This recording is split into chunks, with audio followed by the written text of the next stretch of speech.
बच्चों आज हम पढ़ेंगे कल्याणी पुस्तक पाठमाला भाग 2 का तृतीयः पाठः उद्यमस्य फलम्। एकदा कश्चित् काकः ग्रीष्मर्तौ पिपासया पीडितः अभवत्।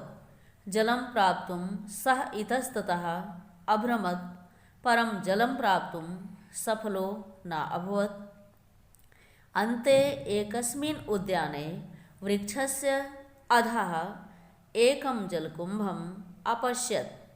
तं जलकुम्भं विलोक्य सः प्रसन्नो अभवत्। सः कुम्भस्य समीपम् अगच्छत्।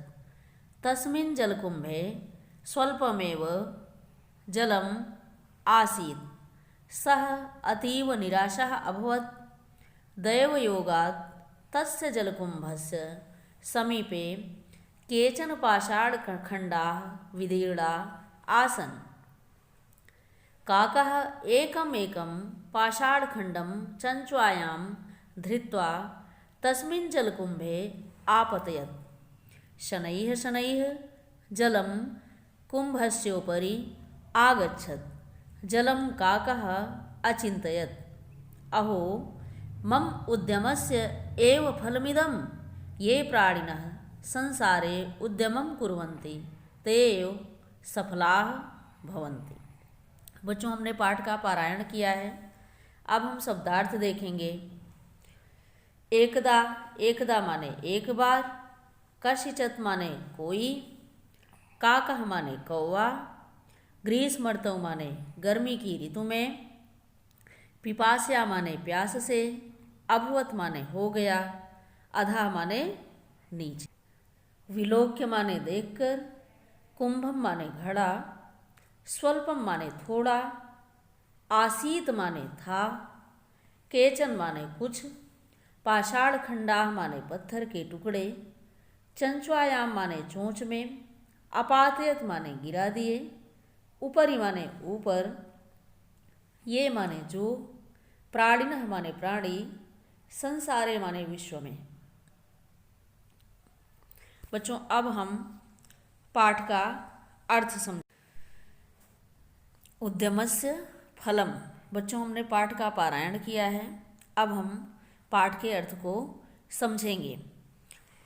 एकदा कश्चित् काकः ग्रीष्मर्तौ पिपासया पीडितः अभवत्। एक बार एक कौवा गर्मी की ऋतु में प्यास से पीड़ित था, व्याकुल था।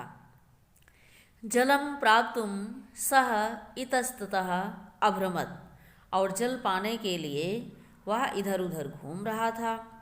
परम किंतु जलम प्राप्तुं सफलो नाभवत्, किंतु वह जल प्राप्त में सफल नहीं हुआ। अन्ते एकस्मिन् उद्याने वृक्षस्य अधः एकं जलकुम्भम् अपश्यत्, और अंत में किसी बगीचे में पेड़ के अधा माने नीचे एक जल का घड़ा देखा।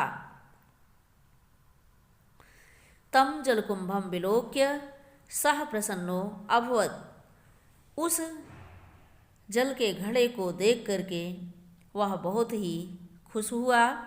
सः कुंभस्य समीपम अगच्छत्, वह घड़े के पास गया। तस्मिन् जलकुम्भे स्वल्पमेव जलम आसीत्, उस घड़े में थोड़ा ही जल था। सः अतीव निराशः, वह बहुत निराश हुआ।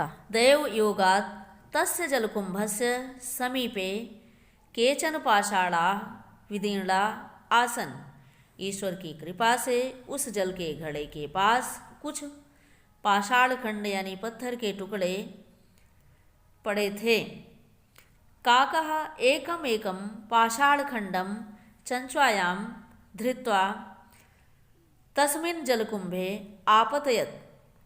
कौवा एक एक पत्थर के टुकड़े को अपनी चोंच में धारण करके उस जल के घड़े में डालता रहा। शनैः शनैः धीरे धीरे जलम जल कुंभस्योपरि आगच्छत्, घड़े के ऊपर आ गया। धीरे धीरे जल घड़े के ऊपर आ गया। जलम काकः अचिन्तयत्, और जल को देख करके कौवे ने सोचा, अहो अरे मम उद्यमस्य एव फलमिदं, मेरी मेहनत का यही फल है। ये प्राणिनः संसारे उद्यमं कुर्वन्ति ते सफलाः भवन्ति। अर्थात जो भी प्राणी, जो भी मनुष्य इस संसार में मेहनत करते हैं, उद्यम करते हैं, वे सभी सफल होते हैं। सत्य ही कहा गया है कि उद्यमेन ही सिद्ध्यन्ति कार्याणि न मनोर्थैः, कि मेहनत से ही फल की प्राप्ति होती है, केवल मनोरथ से अर्थात सोचने से नहीं। धन्यवाद।